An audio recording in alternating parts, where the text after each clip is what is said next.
alone, I'm alright. It's okay. Hello everyone, and welcome back to Insider's Guide.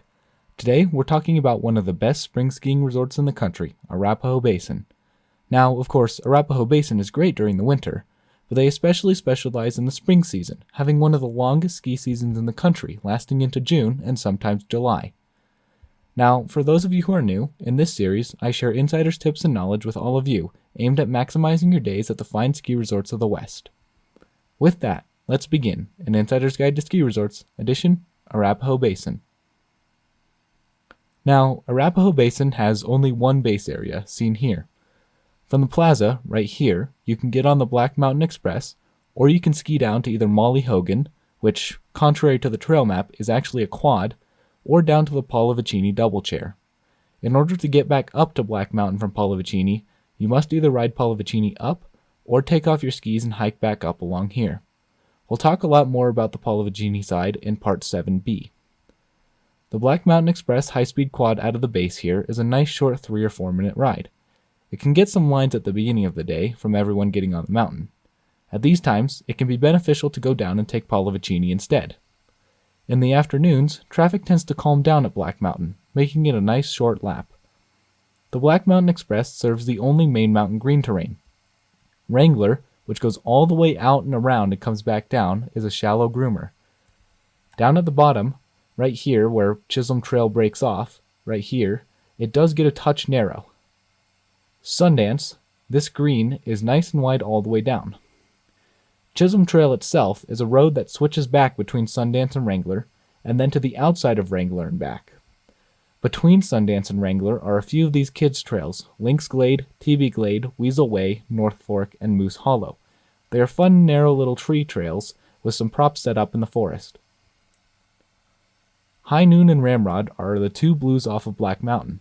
High Noon is the opening day run and part of the closing day network. It's the classic blue cruiser. It is groomed much more than Ramrod.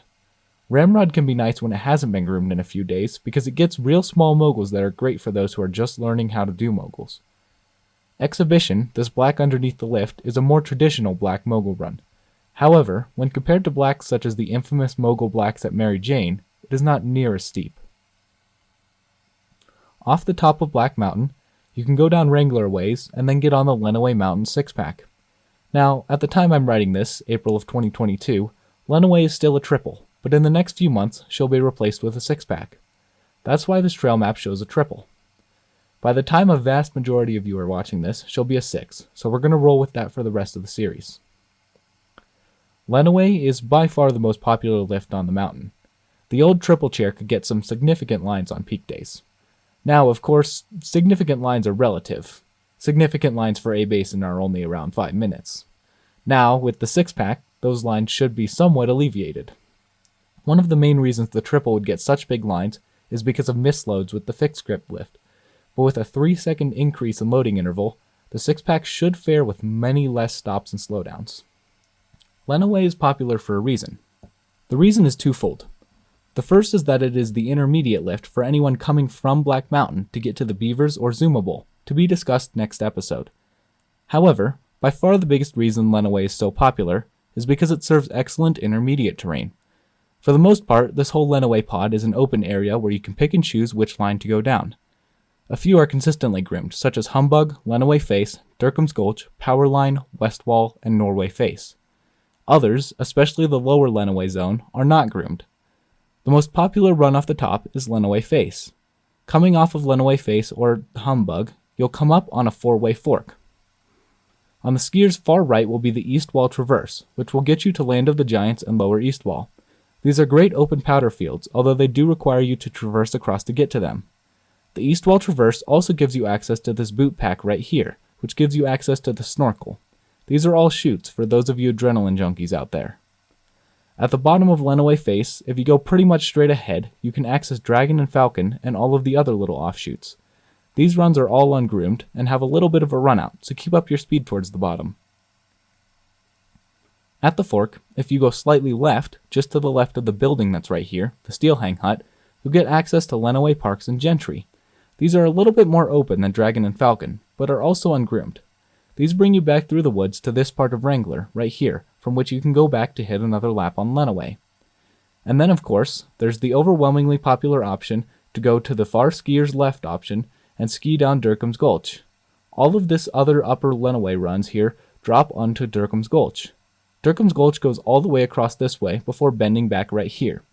You can then keep to the skier's right to go to Mountain Goat Alley, which will take you back towards Lenawee, or keep going on Durkam's Gulch, which brings you back to the top of Black Mountain. Both Mountain Goat and Durkam's Gulch are groomed. The end of Mountain Goat, here near Wrangler, is quite flat, so get some speed. In my opinion, one of the best kept secrets of the Lenawee zone is Cornice Run.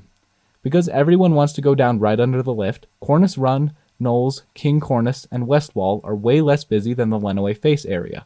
Cornice Run and Westwall are groomed, so they are great cruisers.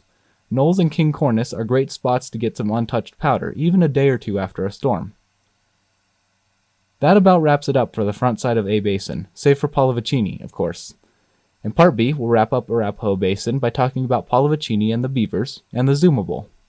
Thank you all so much for watching. As always, please leave any questions down below. All my love, I'm out.